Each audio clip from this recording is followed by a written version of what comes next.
There's a lot of other larger blue chip organizations who early on, they have management training for their employees. But in marketing, it's kind of fast and furious, and you're rising fast, you're young, you get in there, and now all of a sudden, you've never been given any sort of handbook for how to create a healthy culture.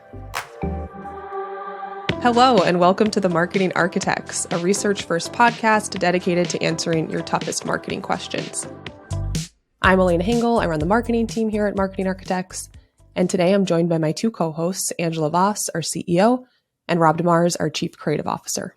We are back today with our thoughts on some recent marketing news, always trying to root our opinions in data, research, and what drives business results. But before we get started, I wanted to take a quick moment to thank everyone for their support of the show. We've been excited by the response so far, so we are launching a little giveaway. We ask listeners to rate the podcast and leave a review at the end of every show because ratings and reviews are really vital to our success. So if you like the show and leave us a review, take a screenshot, email it to podcast@markarch.com. That's podcast@markarch.com. And we will send you a nice branded mug as a thank you. Whoa. And thanks again for the support. It means so much to us and helps us get excited to be here. Are we allowed to do this as well, or do we not qualify? You don't get one. No, dang it. I believe you already have a mug. I know, but I want another one. That's for the listeners. So now that that's out of the way, let's get to today's topic. Today, we're going to talk about an article from Ad Age that came out earlier this year titled, "Marketing's Image Problem Worsens. Many Wouldn't Recommend Working in Their Own Departments." We're going to talk about why marketing has an image problem in the first place, how bad is it, and I'd even like us to dive into some things we've learned about managing and leading high-performance marketing teams based on our own experience leading our teams and our agency experience working with hundreds of brands and the marketing leaders and teams at those brands. But before we do that, I'll set the stage here by summarizing the article that inspired this conversation. The author, Jack Neff, shares research from a trade group called MMA Global that found, when surveyed anonymously, most marketers said they would not recommend their own marketing departments to new hires. For some context, this survey was given to 1,100 marketers from a wide range of industries, company sizes, and countries. So MMA Global's most recent survey data from 2023 revealed marketers gave their organizations a negative 1.4 Net Promoter Score, otherwise known as NPS, which is a common market research metric. And in this case, marketers were asked to rate the likelihood that they would recommend their company as a place to work to a friend or colleague on a scale of 1 to 10. For some context, NPS is calculated by subtracting the percentage of detractors, those would be those who answered 1 to 6, from the percentage of promoters, those who answered 9 or 10. So having a negative score like this does not really bode well for these marketing departments. And it might be surprising or maybe not surprising to hear that NPS scores were much higher among the 11% of companies the researchers identified as winning marketing organizations, and they say they determined that based on factors like sales and profit growth. Lagging companies, on the other hand, averaged much lower scores. The author does point out that this is a little bit of a chicken and egg problem. Did better NPS scores lead to improved performance, or did better performance make working there more enjoyable? The survey also broke down 72 capabilities and measured their quality. Another interesting data point that came from that is the more types of marketing titles at a company, so the more titles like growth, performance, communications, customer experience, the lower the Net Promoter Score. Conversely, clarity of marketing roles and what marketing is responsible for were the biggest predictors of high NPS scores. Omar Rodriguez Villa, a marketing professor at Emory and former Coca-Cola marketer, oversaw the research. He said that those low scores are due to organizational friction. He talked about companies increasingly moving marketing responsibilities between departments, and this fragmentation can lead to the creation of tribes and conflict. So, Ange, you've worked personally with a big variety of marketing teams at both established and more startup stage brands. So I'd like to ask you, are you surprised by how many of these surveyed marketers don't want to work in their own departments? Yeah, I mean, I feel like we're really fortunate. We have a great list of clients with teams that function, I would consider, above the average. And to a point made in the study, this could absolutely be a key reason why they're successful. But We've had our share, just like any other agency, of past clients with marketing teams that maybe haven't operated as well. And when you have positive comparatives, it's easy to see how that affects the organization as a whole and the success or lack thereof as a business. I would say I was a bit surprised by how many wouldn't recommend their own teams. I had a mentor once tell me something that really stuck with me, and I think it's applicable here. If you're in management, it's incredibly helpful to embrace a systems thinking mindset. And it's powerful when you understand and embrace it that a system perfectly produces what it's built to produce every single time. You have to kind of like wrap your head around it. I'll say it one more time. A system perfectly produces what it's built to produce every single time. So to those marketers surveyed, I'm sure some of them are in leadership. The system is yours, right? The org design, the role definition, the accountabilities, the culture, like that's your engine. And if it's not producing what you want, then it's time to take out the toolbox and get real about the design and what it's designed to do. Yeah, and I was also surprised by the answers that they wouldn't recommend working in their own departments. I've definitely read a lot about the difficulty of the CMO role. I think I see those headlines all the time, how it's more difficult than the rest of the C-suite. But Rob, did that surprise you too? I think in general, none of it surprised me. And I look at, and this is going to be a bit controversial, so I would suggest the people that I offend send their feedback to Angela Voss at markarc.com. But I'm going to speak a little bit into the agency world and specifically where I come from, which is creative. And creative folks are not good managers. And I'm going to say that one more time. Creative folks are not good managers, or most creative folks. But I'm going to throw myself in that bucket. There's a classic book, Marshall Goldsmith. His book is called What Got You Here Won't Get You There. And I think so many people that are in the creative business in particular, they achieve as individual players. That's how they rose the ranks within the organization, is they come in and they're amazing at their craft, whether they're writers, art directors, producers, they elevate, they get, promoted, but they've never managed people or had training in managing people, except for perhaps the agency softball team, just kind of like creating the lineup. But otherwise, there's not a lot of management expertise there. And that manifests into teams that aren't led by people who were developed leaders. And I think that happens in marketing in general. I think you have a lot of people, even outside of creative, who rise as individual stars, put in leadership positions, but they're not equipped to create a harmonious or healthy environment. So why do you think that happens more in creative than it would in another department? I'm speaking specifically to creative because I've seen it, I've lived it, I've been it. But at the same time, I think that happens in other areas of the marketing realm as well, where people rise as individual stars and they haven't had that opportunity that. There's a lot of other larger blue chip organizations who early on, they have management training for their employees. But in marketing, it's kind of fast and furious, and you're rising fast, you're young, you get in there, and now all of a sudden you've never been given any sort of handbook for how to create a healthy culture. Yeah, I agree that. I think that we have had throughout our years great mentors that we can lead on, as well as management practice, right? Leadership practice. And how do you lead people? How do you create clarity in role definition and things like that, which are sort of just staples to having a good, well-functioning organization. 100%. I know that can be a big problem in sales too, where the highest performing salesperson will often get promoted to managing a sales team, but just because someone's great at sales, they actually might be better off just focusing as that salesperson, because management and, that sort of experience is totally different and takes a different set of skills. And that seems really important for this conversation of, all right, if there is this problem with marketing departments, how do we go about giving people advice on how to address that? So, and I'd like us to first start sort of practically. What does the makeup of a high performance marketing team look like in your experience?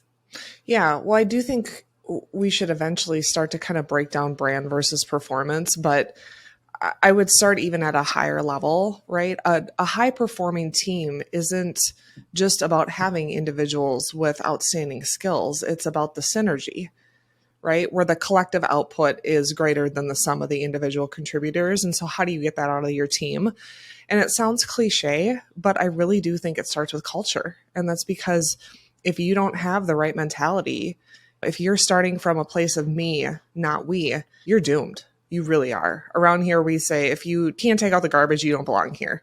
And that runs from the top of the organization all the way down. And it's probably a bit jarring for a new employee to hear. But when they see that it's not just lip service, that means something. It really starts with people. But I also think it's important to remember that total harmony in business, where someone goes like, absolutely, you should come to our team, everything's great.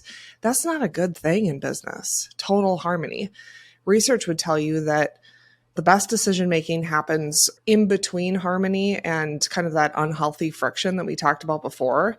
And that's called duty to dissent. McKinsey defines this as actively making space to analyze ideas that are different from your own and then find ways to either iterate on others' ideas or respectfully agree to disagree. Rob calls it ascension through dissension, which I love. And I think we do that, right, Rob? Not always the best we possibly can, but I think we do a pretty good job of that. But it's not always comfortable. Yeah, 100%. It's not always comfortable for everyone to do that based on your own personality. Certain team members might really cringe at the thought of spirited debate, and then good thinking is lost. You end up with meetings after a meeting, right? We didn't say what we thought during the meeting, and now there's a smaller group of folks chattering about what we should be doing instead of what we are. And so these principles of how we work in business are really important. And when, as a leader, you're clear about what's expected, you're not just giving space for debate, but you're also eliminating the fallout, I think, that can lead to the dysfunction in the workplace on marketing teams or any others. But I do think that a lot of challenges that lower performing marketing teams run into are plagued by a lack of clear direction, goals, objectives, vision. Are we in the business of building brand, or are we in the business of driving leads? And we all know the answer to that question, right? Right. And Ange, that's a great segue to what you mentioned at the beginning, which is this idea of spirited debate and brand versus performance teams. That's a big topic within marketing organizations. Just how do those teams work together? Do you have separate teams? How does the business think about allocating budgets to both teams? How have you seen brand marketers and performance marketers work well at companies? Well, first and foremost, I do believe that those are different crafts. Whether it's marketing versus sales or brand versus performance, those are crafts. And I think going back to finding dissension and embracing dissension, it is good to have those separate, due to a variety of reasons. I'm sure we just went through the Great Resignation. So companies lose people. They're trying to do more with less.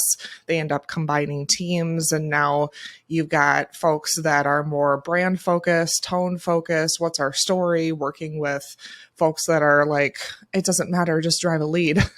That's where you're going to uncover some debate.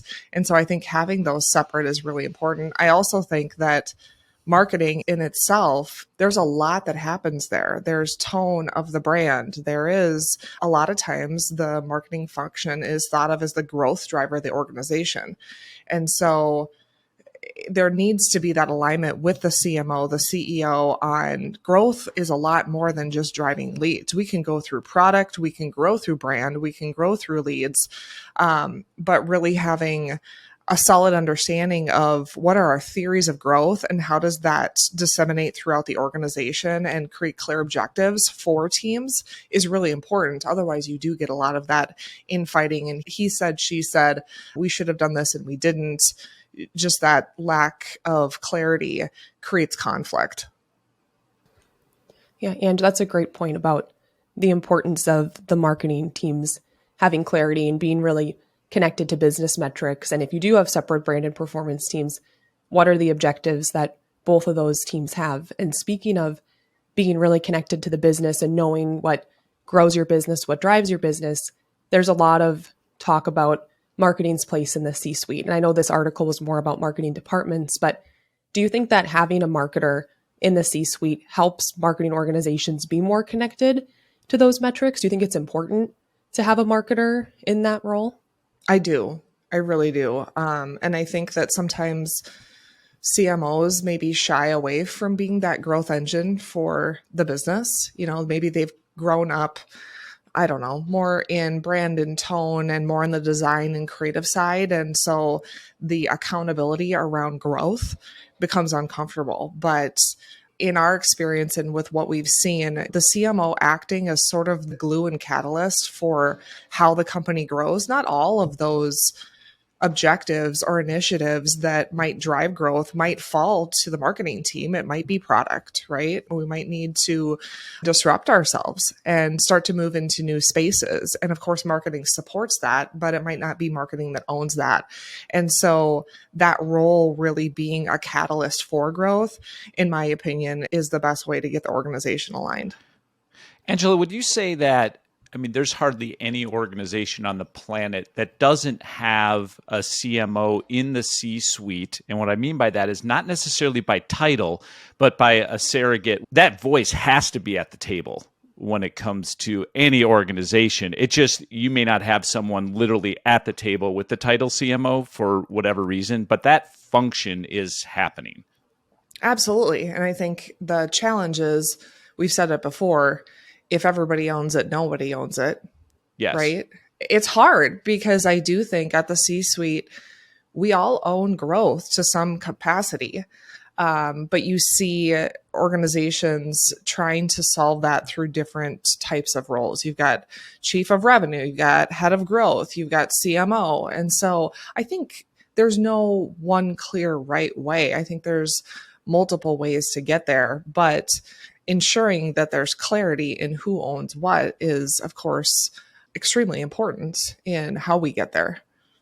Right. Rob, what you said reminded me of the stories about Jeff Bezos putting an empty chair for the customer. And I know that Amazon, they weren't huge fans of marketing at the beginning, but if you think about that, that's sort of a marketing principle, is how do you think about the customer? And I think that's one thing marketing can bring that, right? And like you're saying, Ange, marketing might not be responsible for creating the product, but if marketing can understand the customer well and communicate that to the team, can marketing influence the product roadmap? And how do you get more connected to those business metrics and become more valued in the C-suite? If you're a marketer, you already know TV advertising is powerful, but launching TV is not exactly easy. That's why Marketing Architects rebuilt TV advertising to help brands drive profitable growth. Introducing All-Inclusive TV, a revolutionary approach to TV advertising where all you pay for is media. Marketing Architects provides everything else needed for success, from stunning creative to results you can trust. Visit marketingarchitects.com to learn more. I'd like to move the conversation a little bit to intangibles. We've been covering that a bit, but I think those intangible pieces of a team, those are just as important as the practical structure. And I think we can use our own experience here a bit, since we work at an agency that's full of a lot of individual marketing teams. We're all marketers here, and we really believe that great teams can change the world, but getting here was no accident. We've invested in team building from the start. And Rob, I'd love to pass this one off to you first. Books like Gung Ho and The 5 Dysfunctions of a Team have really defined our culture here. Can you share what you feel has worked for us in terms of building great teams? Yeah, that's a great point about bringing up the books. And it's so practical. But when I think of even our early days as an agency, our founder was just a huge reader, right? Were we an ad agency or were we a Barnes and Noble? Because there were so many books, and it was awesome. As someone who came from a more traditional agency, the only thing I really read were fortune cookies, and so coming into here, we're reading Good to Great and Blink and Blue Ocean Strategy and anything from Lencioni. And as practical as that was, it did some really cool stuff for us. It created dialogue, right? So it just became this instrument that really allowed us to have conversations we probably wouldn't have been having. It created vocabulary. So we still to this day use words out of those books. And sometimes new folks will come and go, what language are you guys speaking? Because we're talking about, hey, what's your blank on that? And then it also created a shared experience. And I think that's an opportunity that books give us as well, is this shared opportunity to experience the language, the vocabulary, the dialogue together. And that just continues to help us build great teams. On a real practical level, Lencioni's book, I can't remember which one it was, but the term hungry, humble, smart became a massive mantra for us as we bring in new people. Are they hungry? Are they humble? And are they smart? If you can find people that have those three characteristics, they're going to become a great team member. And so it becomes such a good filter for us. I think on the other end of the spectrum, in terms of practical things that we've done to help build leaders, is invest in coaching. And that's something that a lot of people are really a coach. Like, do you really need a coach? That's a lot of money. Do I really need coaching? I mean, I'm so senior in my experience. Like, I don't need someone to talk to. And, you have to get pretty vulnerable when you introduce coaching into an organization. I think it has just been a huge lever for us in terms of building our middle managers and our upper managers, just allowing that resource. And I think at the end of the day, the employees go, wow, that was a really amazing investment that you made to me as an employee. So those are some of the practical things that we've benefited from. Yeah, I agree, Rob. Having a coach definitely changed my trajectory as a leader at MA. And I've also heard a little rumor that our CFO once told our founder that he had to wait at least a month after reading a book to tell the whole agency to read it because it was getting out of control. So it's even worse now because you can absorb so many podcasts. It's like a rapid fire of content. But I agree, though. I wholeheartedly agree. I didn't recognize when I started. We used to have a process for all new employees when they started. It was a whole week that was called MaxBert. That was kind of our training before you got on your real job training. But it started with each new employee receiving a box of, I want to say it was like 5 books maybe that you're supposed to read before you even walked in the front door. And it was intimidating, but also kind of set the tone, right, for what type of organization this is. And the fact that this was a relentless learning organization, we definitely still are today. And I agree with you that the language that produces throughout the organization, everyone becomes accountable to how we all grow. And they start to sort of mentor each other as well. So it's really beautiful kind of what happens there. Yeah. And speaking of relentless learning, I think that the type of people who listen to podcasts regularly are relentless learners. And one thing I thought this would be fun to end on is our DISC assessments. I'm not sure how much of our audience has heard about DISC, but I think they might be interested in learning about it. It's an acronym that stands for the 4 main personality profiles. And those are D for dominance, I for influence, S for steadiness, and C for conscientiousness. So people with D personalities tend to be confident. They place an emphasis on accomplishing results. People with I personalities tend to be more open. They focus on relationships and influencing others. S personalities tend to be dependable. They focus on cooperation and sincerity. And C personalities tend to focus on quality, accuracy, expertise, and competency. And I personally think that we use DISC in a healthy way here. We don't put people into boxes, but it helps us better understand how to relate to our coworkers that might have different styles than us and build the interpersonal relationships that help our team succeed. So, Ange, I wanted to ask you, what do you think about DISC? Do you think that something like DISC could help improve some of these marketing team dynamics? And what is your DISC profile? Absolutely. Yeah, I'm a big fan. I always have been. I like personality assessments like that and just helping us understand who we are and what makes us tick, what the watch outs could be. I think that I should have done this in my marriage maybe before I got married, but I'm a DI, which means I definitely lead with that dominant style, but also have aspects of that influence and being open, but the watch outs for me, DI profiles are often big picture thinkers, but we might overlook the details. And what I've loved about DISC so much is helping me understand who will help us move this idea forward in the right way, thinking through but what about this, or what risk might this bring us? How are we practically going to put this into place? And so as we think about projects and even how we structure teams, it's helpful to understand what are people's strengths. I think often because that D is dominant, it's easy for people to think about those as, oh, those will be the leaders, right? They're the ones that are defining the vision and figuring out who's going to do what. But if we had all Ds as leaders, there would be a lot that wouldn't get done and a lot that wouldn't get done well. And I've really learned to think about our team as a mix of these different profiles and leverage them in that way, which has been super helpful. Yeah, Ange, I'm also a DI. I think our dots are pretty much right next to each other, which is why we like working together. But you're right. If we didn't have a balance of those other profiles, we'd probably spend all of our time bulldozing and not enough time planning.